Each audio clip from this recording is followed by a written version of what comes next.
Ni wakati mwingine tena tunakutana, mtazamaji, popote pale ambapo unatutazama. Haya ni maonyesho ya kimataifa ya biashara ambayo mimi na wewe tunayafahamu kama Sabasaba, yakiwa yanaendelea kushika kasi na wafanyabiashara wako wengi kwelikweli, na Watanzania wanapata hiyo nafasi ya kuweza kutembelea mabanda mbalimbali kuweza kujua kipi ambacho kinafanyika. Banda ambalo unaniona niko hapa, nipo kwenye shirika la maendeleo la petroli hapa nchini, yani TPDC. Tumekuja hapa ndani mahususi kuzungumza na mkurugenzi wa mafuta.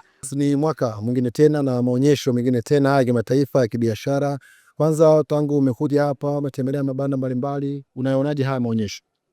Naona ni maonyesho ambayo yanaendelea kukua mwaka hadi mwaka.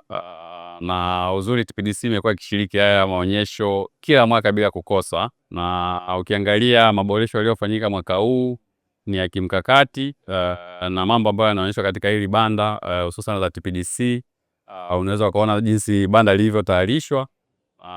Linakupa nafasi ya kupata taarifa katika hatua moja baada ya nyingine, kuanzia kwenye utafiti wa gesi pamoja na mafuta mpaka pale zile product au tunaita mazao yanayotokana na mafuta na gesi yanapomfikia mtumiaji wa mwisho katika either viwanda, kwenye kupikia, kwenye magari ambapo tunatumia gesi kama mbadala wa mafuta, lakini pia na viwandani kama nishati katika matumizi mbalimbali. Biashara ya gesi nchini imeanza mwaka 2004 ambapo tulianza na mradi tuliokuwa tunaita Songosongo to gesi to electricity, gas to electricity, ambapo tuliweza kuchukua gesi ambayo ilikuwa inapatikana kwenye kisiwa kidogo cha Songosongo mkoa wa Lindi na kuweza kuanza kuitumia kwenye uzalishaji wa umeme hapa nchini, ambao umeme ulikuwa unaingia kwenye grid ya taifa.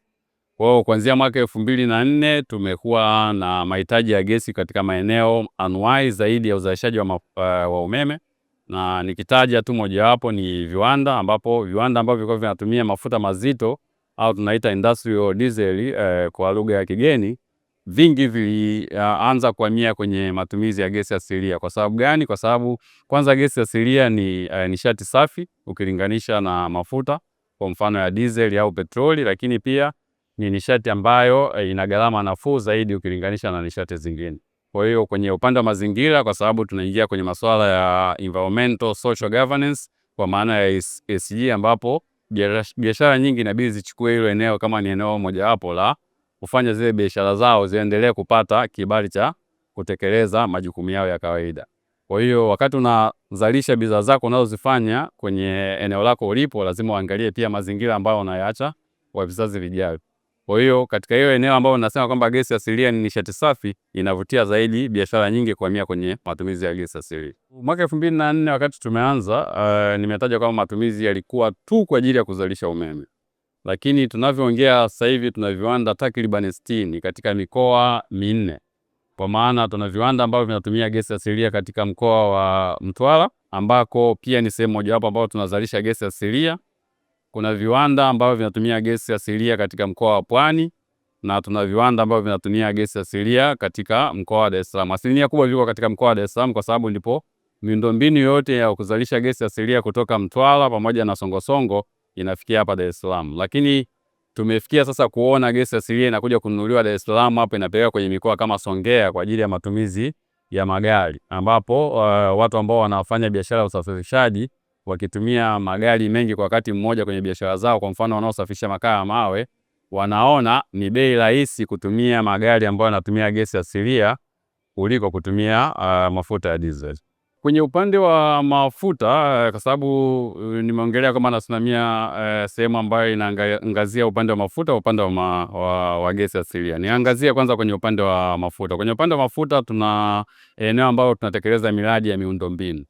Sasa kama unavyojua hapa Tanzania bado hatujajaliwa kupata mafuta ambayo tunayachimba sisi wenyewe. Kwa hiyo tunavyoongelea miundombinu sasa hivi tunatekeleza miundombinu ile ambayo inatuwezesha kupokea na kuhifadhi na kuhakikisha kwamba ile bidhaa ya mafuta inawafikia wateja. Kwa hiyo tunaongelea matenki ya kupokelea mafuta ambayo tunaagiza kutoka nje 100% sasa hivi, lakini tunaongelea pia vituo vya mafuta ili yule mteja wa mwisho aweze kupata bidhaa bila usumbufu na asitembee eneo au umbali mrefu kwenda kupata hiyo bidhaa ya mafuta.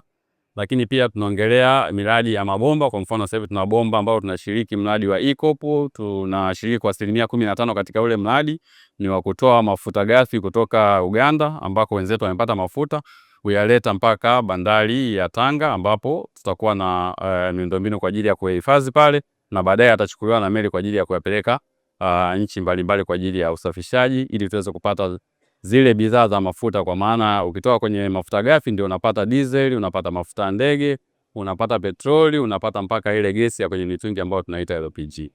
Lakini tukiongelea upande wa gesi asilia, miradi iko mingi.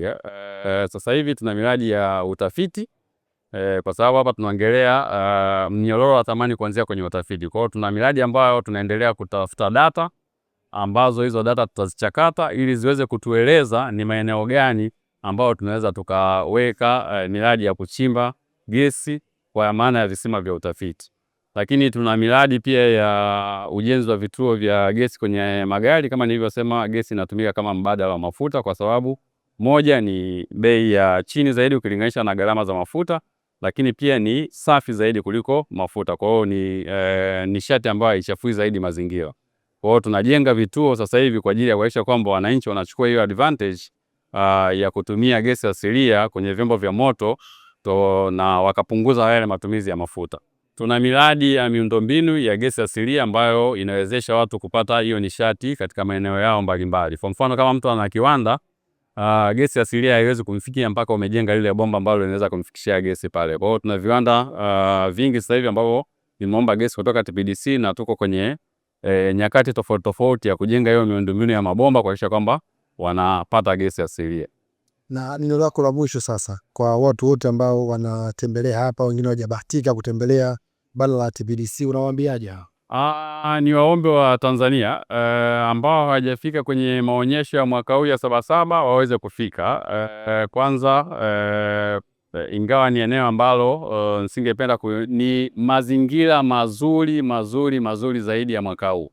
Ukiangalia jinsi mabanda yalivyotengenezwa, bahati nzuri mimi nilivyoingia kwanza nimeamua nitembelee mabanda mengine kwanza niweze kuona wenzetu wana ubunifu gani kabla sijaja kuona kwetu. Kwa hiyo nimeweza kuona tofauti ya ubunifu tofauti uliofanyika mwaka jana au miaka iliyopita na mwaka huu. Kwa hiyo ukiangalia tu ile banda tulilokaa hapa kwa TPDC sasa hivi, mtu akiingia hapa jinsi anavyopokelewa, anavyopitisha hatua kuanzia pale tunapoanza zile hatua za kwanza za kutafuta gesi na mafuta mpaka pale tunapofikisha hizo bidhaa za gesi na mafuta kwa mteja. Ni maeneo ambayo ni rafiki, mtu anaweza akakaa akasikiliza au akasimama kama akipenda kusimama au akakaa kwenye chumba tofauti kabisa akawa na mjadala wa mmoja kwa mmoja au tunaita ana kwa ana na mtu ambaye atakuwa anampatia maelekezo yote atakayokuwa anahitaji. Walete vijana wetu ambao wanajifunza huko kwenye elimu katika ngazi mbalimbali waweze kujua namna gani mafuta yanatafutwa, namna gani mafuta na gesi zinachakatwa na namna gani hizo bidhaa zinawafikia wateja. Watu wanaona petroli kule kwenye kituo cha mafuta, lakini unaweza ukaja hapa TPDC ukajifunza namna hayo mafuta yanavyoanza kutafutwa na mpaka wewe unavyoenda kuyapata kwenye kituo cha mafuta. Ndio hiko ambacho utakipata kama utapata nafasi ya kuja kutembelea kwenye viwanja hivi vya Sabasaba vilivyopo barabara ya Kilwa. Hapa wafanyabiashara wengi kwelikweli wapo, lakini pia wananchi wa kawaida wanapata hiyo nafasi ya kuweza kutembelea mabanda mbalimbali ili kuweza kupata elimu, mbali na elimu, lakini pia kujua majukumu ama kazi ya taasisi mbalimbali kama ambavyo shirika hili la maendeleo ya petroli TPDC ambavyo linafanya, kama ambavyo amezungumza mkurugenzi wa biashara. Wewe Mtanzania mwenzangu, popote pale ambapo unatutazama, njoo na wewe uweze kujionea. Hakika hii ni jubilei ya miaka 50 tangu kuasisiwa kwa maonyesho haya, na hakika hii ni kubwa kuliko.